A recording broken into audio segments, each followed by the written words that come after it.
Good afternoon, everybody. Yeah, look at that. I think we changed things up a little bit over here to adjust the lights, and that seems to have worked a little bit. And so, pretty excited about that. We'll continue to make adjustments as that goes along. Not exactly what I really wanted to talk about, but it was something that was on the top of my mind. Yep, it's a total advancement through different obstacles and to make sure things work and things work correctly as that goes. So let's go over here. I think we're good. I think we're definitely good. It's the end of the year. We're going to talk about goals. Why? Because it seems like it's public opinion, right? New Year's resolutions, things like that. How'd we do this year? Well, if you're running a business, the how'd we do this year probably won't take place for another couple of months by the time you get done with all the, you know, taking a look at the books and the income streams and all the rest of that kind of stuff. Can tax returns, W-2s if you're an employee, 1099s, whatever it might be that you take a look at. So that's January into February.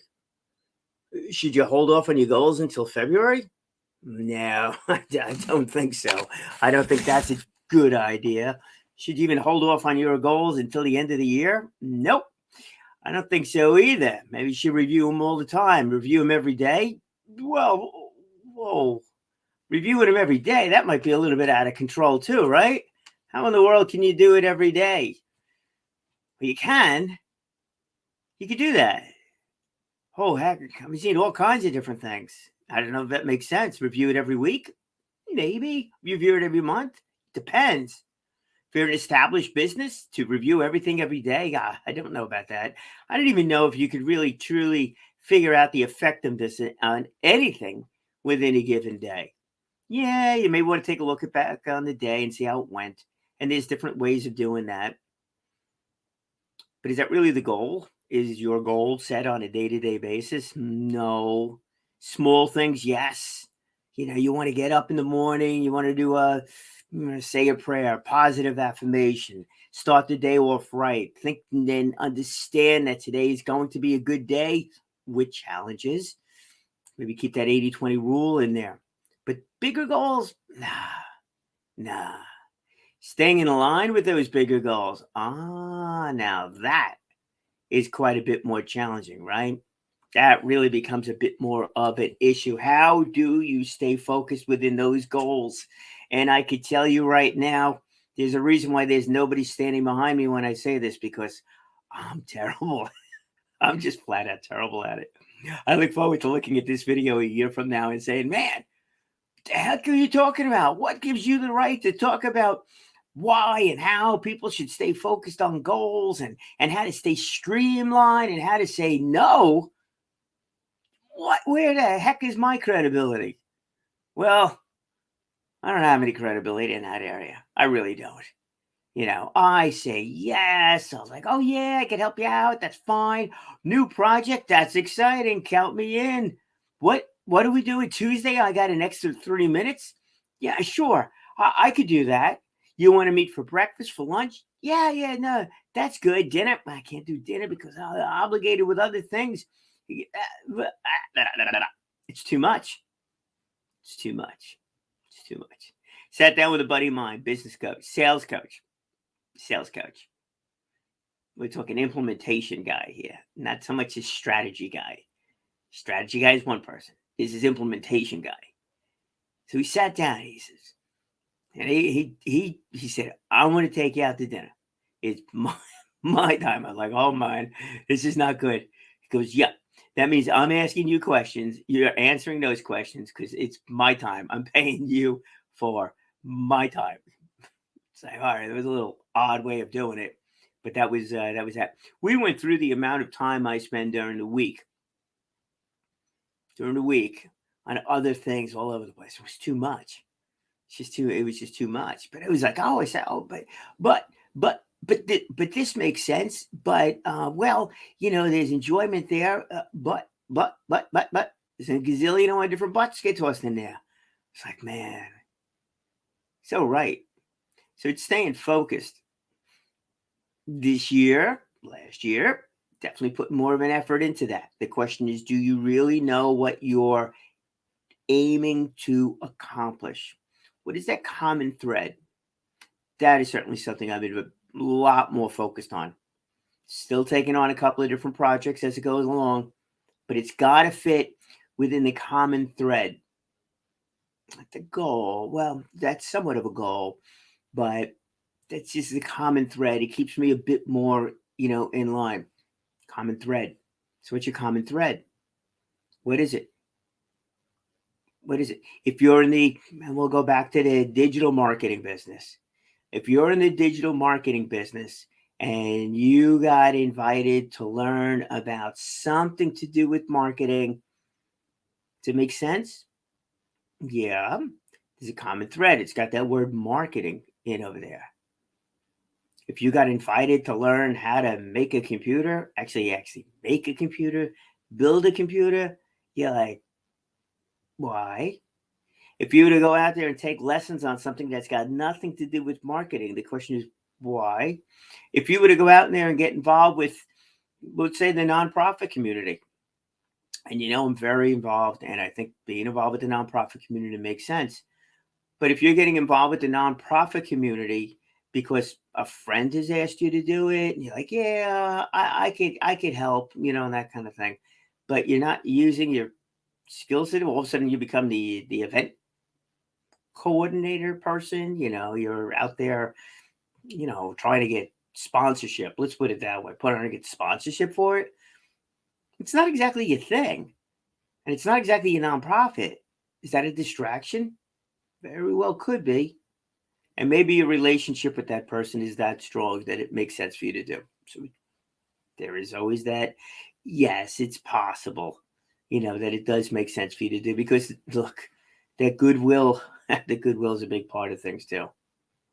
But if you just stay a little bit more focused on that business aspect of it, the goal side of it, if your goal is to build deep relationships with somebody, then you know what, you bend over backwards for people. There are certainly people that I would look to do what I possibly can do to help them, even if it's a steer out of the way of what I'm doing, because that relationship is important. But when it comes to your goals, if you were to get involved with that nonprofit and you are in the marketing business, maybe it makes sense for you to do the nonprofit, not be involved with trying to get sponsorships, but trying to market that nonprofit to different companies that may help with the sponsorships. Now you're using your skill set. That makes a little bit more sense. That's what you call staying, in line, keeping it within some focus of what it is that you're trying to accomplish. That becomes important. So that's one of the things that I've tried to do. At least keep most of everything, that in line with what we're trying to accomplish over here. But the distractions keep on coming up. They certainly do. Could be a day-to-day thing, could be something else, could be the dear old COVID that just doesn't want to seem to go away, does it? All of a sudden we're back in the game again with that one.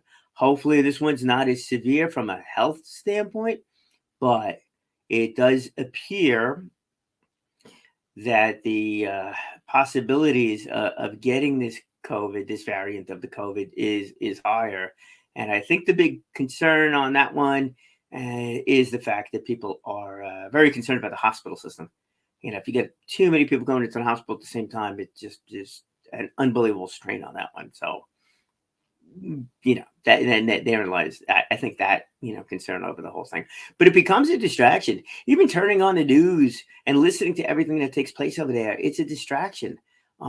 Should you know? Yeah. Should you be so involved, knowing all the gory details that goes along with it? Maybe not, So keep that in mind as you are a bit more streamlining your own efforts.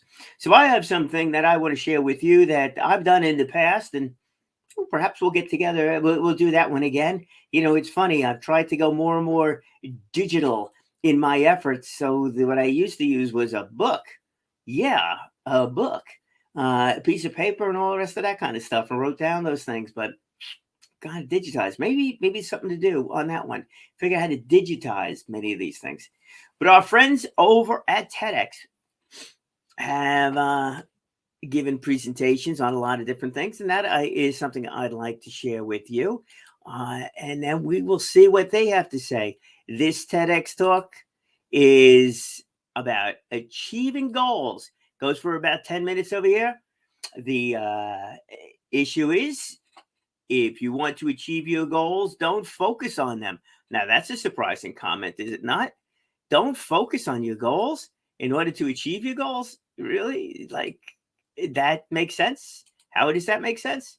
I'm not too sure how it makes sense, but we're about to find out. So, ladies and gentlemen, here we go. Let's listen to Reggie Rivers at TEDx Crestball Park.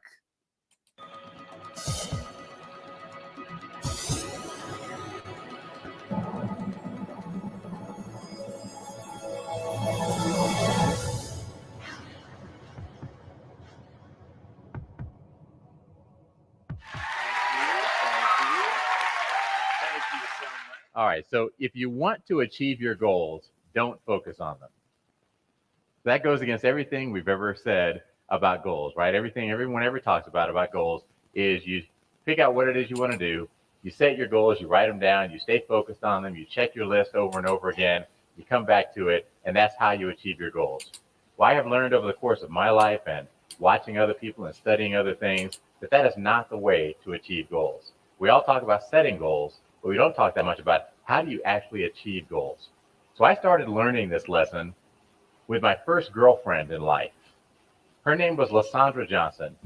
You guys have never seen Lysandra, you have to take my word for it. She was the most beautiful sixth grader God had ever created. And for the record, I was in sixth grade too.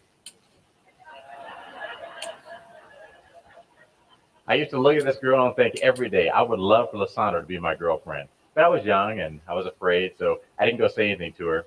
Well, one day I'm standing on the playground during recess. I don't know where the courage came from, but I decided today is the day. I wasn't going to wait another day. I turned to my buddy, John Statura, and I said, John, go ask Lysandra to go with me. So he goes walking over to her and he poses the question. Her little group of friends giggles. She says something back. He comes walking back to me and he said, Reggie, Lysandra said if you weren't her to be your girlfriend, you've got to ask her yourself. I thought, I'm in sixth grade. I sent my best man. What does she want? Well, there was no way I was going to ask her myself, so I continued to think about her for the rest of that school year. Summer break came, and I thought about Lysandra Johnson every day of summer break. The next year was seventh grade. At my school, you had a different class every hour and lockers between classes. Well, first hour, I had woodshop. First hour, Lysandra had home economics. At my school, you're allowed to change one class as long as the class you're moving out of met at the same time as the class you're moving into. So I walked in the principal's office, said I'd like to change from woodshop to home economics. I walk in the home ec room. There are 22 or 23 girls in this classroom, one boy named Jurgen Kuhn, and now me. I asked a girl named Tara Bergamini to move over so I could sit next to Lysandra Johnson, and that day I asked her to go with me myself. Thank you. Thank you. She said no. That was my first lesson in the prerogative of women. There would be many more. But to make a long story short, Lysandra did end up becoming my girlfriend for 2 weeks and 3 days later in that school year. But I tell that story because that's the first time in my life that I can say that I purposely focused on the part that was in my control and ignored the part that was outside of my control. That was the first time in my life that I purposely focused on my behaviors rather than my goal. We set goals for ourselves, but our goals are things that are outside of our control. Whatever it is you want to achieve in your life, if you're a student and you want to get an A in a class, that's outside of your control. You don't get to write A's on all of your papers. You have a teacher who's going to grade those papers. You have a teacher who's going to give you assignments. Somebody else is setting the curriculum. Somebody else is grading you. You don't control what your grade is. If you want to be the world's best salesman, you don't get to make all the sales yourself. You don't get to do both sides of the transaction. You got to recruit customers into your life. Goals require you to have the participation of other people. Therefore, they are outside of your control. So if you spend too much time focusing on your goals, you never achieve them. Behaviors, by contrast, are things that you alone can do. It doesn't take a parent, a teacher, a coach, a friend, a neighbor, a spouse, a child. It doesn't require anyone else. You alone can do behaviors. And behaviors are the things that you focus on in order to achieve your goals. And look at the situation with Lysandra Johnson and I. When I was focused on my goal, which was to have this girl be my girlfriend, I couldn't speak to her if I was walking past her in the hallway. In my head, all the time was, Lysandra's cute, I want her to be my girlfriend. Lysandra's cute, I want her to be my girlfriend. We're walking past her in the hallway, I would turn the other way. I would not even say hello to her because I was terrified. All I could think about was my goal. When she told my friend John, if Rachel wants me to be his girlfriend, he's got to ask me himself, I heard yes. So I stopped thinking about the goal. The goal had already been achieved. I came back to focusing on my behaviors. Once I started focusing on my behaviors, I figured out what class she had in first hour. I learned the rules at our school about changing classes. I went to the principal's office talking to adults, saying, hey, listen, I got to change class. I got a girl to catch. I walk in the home ec room, a room full of girls. I was afraid to talk to one girl. Now there's a room full of girls. And I was like, ladies, I'm here. I asked Tara to move over so I could sit next to Lysandra, and she did. I had a little swagger to me because I heard yes. And when I heard yes, I stopped focusing on the goal and I started focusing on my behavior, and I got myself in a position to achieve my goal. Well, she said no at the time, but later she said yes. But I learned years later when I look back and I thought about that, I thought that's really the model for what happens in life. It's a metaphor. If you think about what we all go through with, say, weight loss. We're all on a diet at one point or another. I'm on one now, involuntarily. My wife has put me on one. But we're all on a diet at one point or another. And how does a diet start? It starts with a goal. You say, I want to lose 10 pounds by the end of the year. Okay, that's great. You have a goal.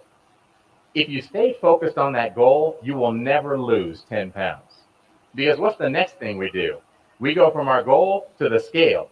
We say, okay, I'm going to step on the scale. Scale, please tell me if I've lost any of these 10 pounds. I haven't lost any pounds. I gained a pound. Okay. And we keep coming back to the scale. And, you go through a week where you eat well, you're exercising, you're drinking a lot of water, you're doing all the right things, and you get on the scale and you gain weight, you quit the diet. If you focus on your goal, you won't achieve it. Instead, you have to focus on your behaviors. Your behaviors are what are in your control. You control the food that you put in your mouth. You control the liquids that you put in your mouth. You control how much exercise you do. You control how you feel about the weight that you are. You control how you feel about the amount of food that you're eating.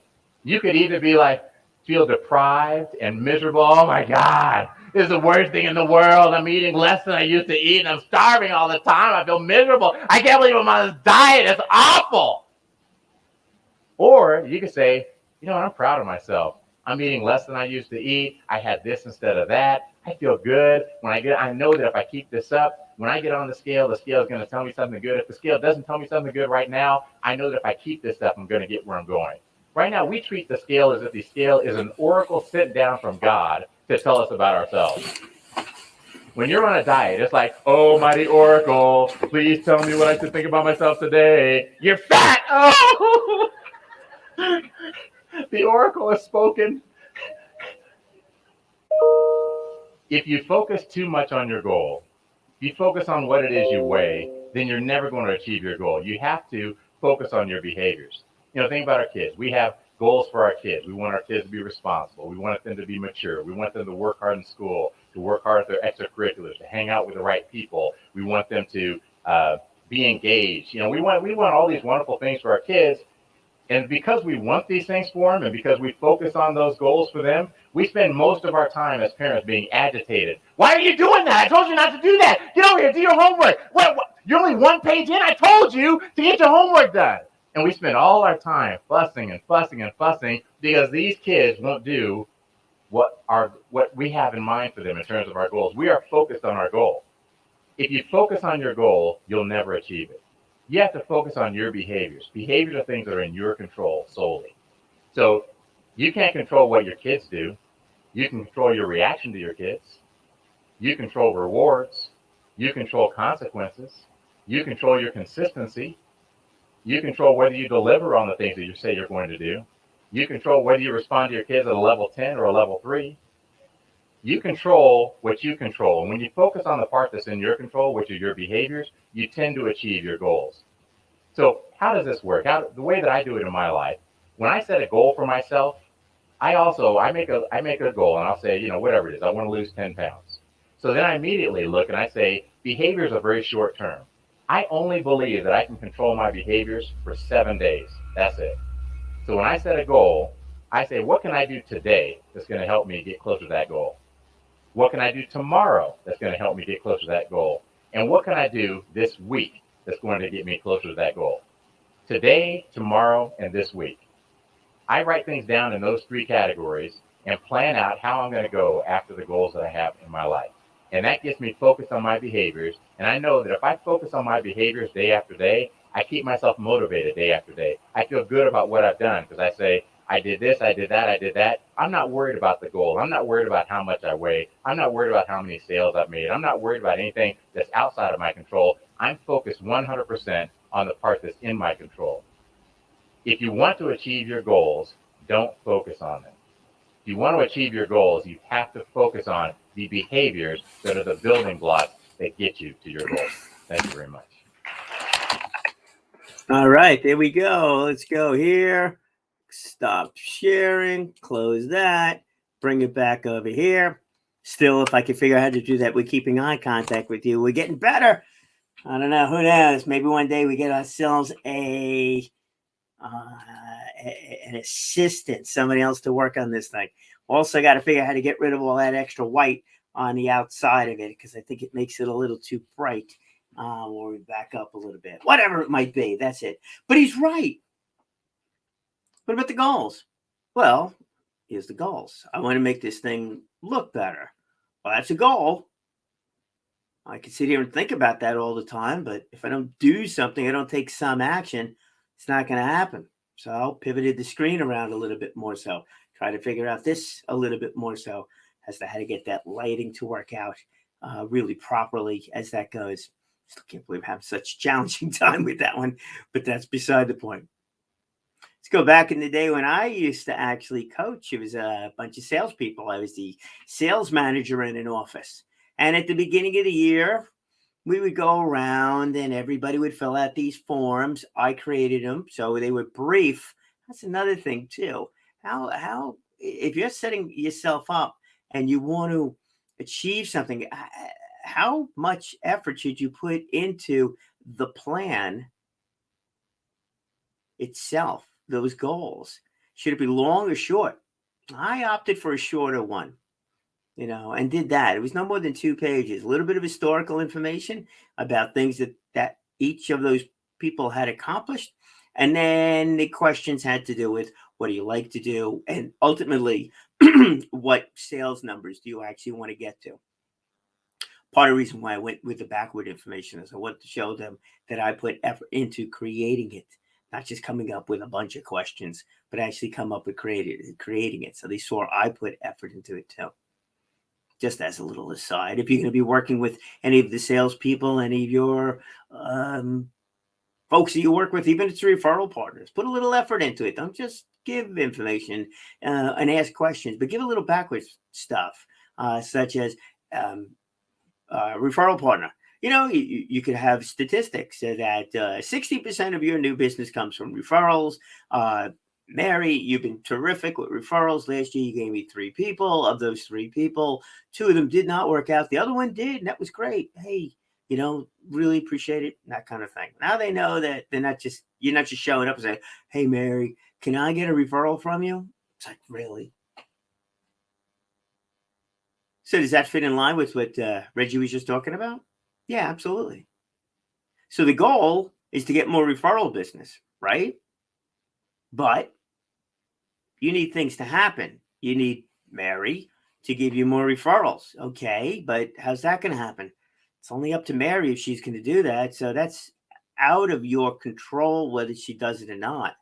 What's in your control is showing Mary how much you care about that relationship, about how much you care about her giving you referrals and how much you care about referrals because you've done all this backwards work stating that 60% of your business comes from referrals. She gave you 3 referrals.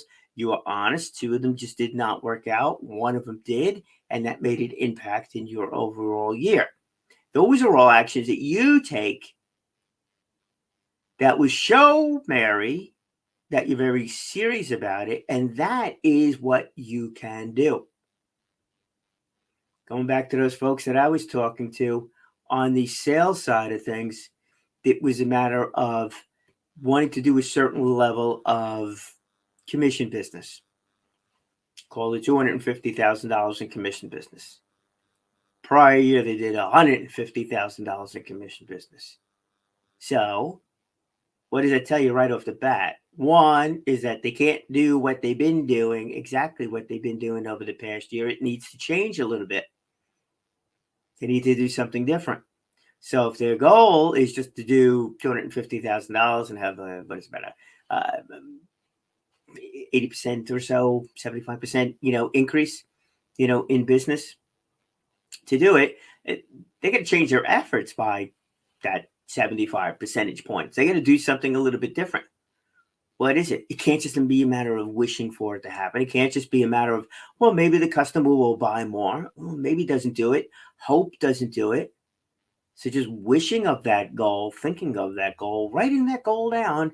Well, writing that goal down, there is something to do because it reminds you about the goal. But writing that goal down also reminds you of something else. Exactly what he was talking about. The actions that you need to take in order to get there. So when I was doing those plans, it actually was more important for them to, one, believe that $250,000 number, but to really map out, not the 250, but to map out those things that they like to do, those things that they will do in order to contact more potential clients or further the relationship with existing clients. Because that's really what it comes down to. Whether they buy or not, can't tell. You don't know. You're presenting an idea. Maybe they like it. Maybe they don't. It's another thing. So not only do we need to reach out to more people, we need to reach out to more of the right people. Look, I could be selling meat, right? Oh, the best T-bone steaks in the world. But if I'm only talking to vegetarians, I'm going no place with this whole thing. Nowhere. Got to know who your customer is and do that. Make sure those things are important. So that goes back to action again. Making sure that you're speaking to the right people. Make sure that you do understand who your target market is. Who is it that is more apt to be receptive to that conversation? All that stuff he's talking about all makes sense. What has to happen now, it does need to be put in writing or at least in front of you. Let's use that word now. It needs to be put in front of you. Great suggestion. I always told for somebody, put it on your screensaver. Exactly what it is that you're trying to do. Everything I do needs to be microphone related. If it touches a microphone, it's kind of in line with me. What's your major focus? What is the parameters that you have where something is in line with what it is that you're trying to do? That common thread thing of what it is that you're trying to accomplish.